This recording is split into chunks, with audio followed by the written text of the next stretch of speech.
Praise the lord. స్నేహితులారా, ఎలా ఉన్నారు? విశ్వాసం గురించి మీతో దేవుని మాట పంచుకోవాలని ఆశిస్తున్నాను. యోహాను సువార్త 13వ అధ్యాయం 7వ వచనంలో ఇలా రాయబడింది, అందుకు యేసు, నేను చేయుచున్నది ఇప్పుడు నీకు తెలియదు, కానీ ఇక మీదట తెలుసుకొందువు అని వ్రాయబడింది. ఇప్పుడు మనం దేవుని కార్యములో కొంత భాగం మట్టుకే చూస్తున్నాం. సగం కట్టిన ఇంటిని, సగం పూర్తయిన ప్రణాళికను చూస్తున్నాం. అయితే త్వరలో అంతా సంపూర్ణమైన సౌష్ఠవంతో నిత్యత్వపు ఆలయంగా నిలిచే రోజు వస్తుంది. ఉదాహరణకి, ఇశ్రాయేలీల రాజుల్లో అతి ఘనుడైన సొలొమోను కాలంలో లెబానోను పర్వతాల్లోకి వెళ్ళి చూడండి. ఠీవిగా తన తోటి చెట్లకు గర్వకారణంగా నిలబడి ఉన్న దేవదారు వృక్షాన్ని చూడండి. ఉత్తర వాయువులెన్నిటితోనో అది కుస్తీ పట్టింది. వసంతగాలులు దానిపై చిరునవ్వులు చిందాయి. వెన్నెల రాత్రులు దాని ఆకుల్ని మంచుతో తడిపాయి. దాని కొమ్మల్లో ఎన్నెన్నో పక్షులు గూళ్ళు కట్టుకున్నాయి.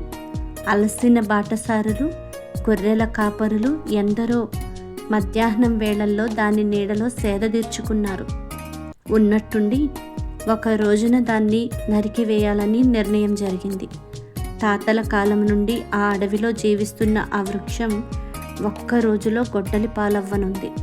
మొదటి గొడ్డలి దెబ్బ పడింది. గరుకుగా ఉన్న దాని కాండంపై లోతుగా గాయమైంది.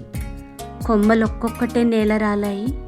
చివరికి చెట్టు మొత్తంగా పెద్ద శబ్దంతో మొదలు కంటూ కూలిపోయింది.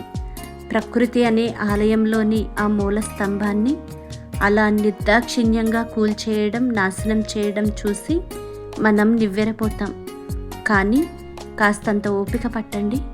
ఆ బ్రహ్మాండమైన చెట్టు మొదలు హీరాము రాజు పనివాళ్ళు పర్వతం పైనుండి క్రిందికి దింపారు. మధ్యధరా సముద్రంలో తెప్పగా కట్టి పాలస్తీనా దేశానికి తరలించారు.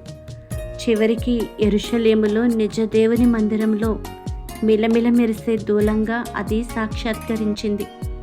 అది చేరిన గమ్యాన్ని చూస్తే ప్రభువైన యెహోవా దేవుని సన్నిధిని నెలకొని ఉన్న అతి పరిశుద్ధ స్థలంలో ఆ దూలం చేరిన వైనం చూస్తే లెబానోనికే గర్వకారణమైన ఆ వృక్షాన్ని ఎందుకు నరికేశారు అని మీరు అనగలరా? లెబానోను అరణ్యాన్ని అలంకరించిన ఆ ఆభరణం ఇప్పుడు మరింత మహిమాన్వితమైన ప్రదేశానికి అలంకారమైంది. ఆ దేవదారు వృక్షం ప్రకృతి ఒడిలో రాజసంతో నిలబడింది. ఒకప్పుడైతే తదనంతరం దానికి దక్కిన మహిమ ముందు దాని పుట్టింటి ఘనత ఏపాటిది? అప్పటి ఆ దేవదారు వృక్షాల లాంటివే కదా మన హృదయాలు. దేవుని శ్రమల గొడ్డలి ఆ చెట్టును బోడిగా చేసి నరికేసింది. ఇది ఎందుకు జరిగింది అని మనం నిర్ఘాంతపోయి తలపట్టుకొని కూర్చోనక్కర్లేదు. ఎందుకంటే ఇలా చేయడంలో ఆయనకు ఒక మంచి ఆలోచన ఉంది. తన పరలోకపు సియోనులో వాటిని నిత్యము నిలిచి ఉండే మూల స్తంభాలుగా చేద్దామని ఆయన ఉద్దేశం. వాటిని తన చేతిలో కిరీటంలాగా, ప్రభువు చేతిలో శ్రేష్టమైన ఆభరణంలాగా చేయాలన్నదే ఆయన అభిలాష. నాకున్న శిలువ శ్రమలు పర్వాలేదు, ఎందుకొచ్చాయో తెలియకపోయినా చీకటిలో దేవా నీ చెయ్యి నాకు తోడుగా ఉంటే చాలు, నీ వెంట నడవగలిగితే చాలు. ఇది కదా మనకు కావలసిన విశ్వాసం. దేవునికి స్తోత్రం కలుగునుగాక. ఆమేన్.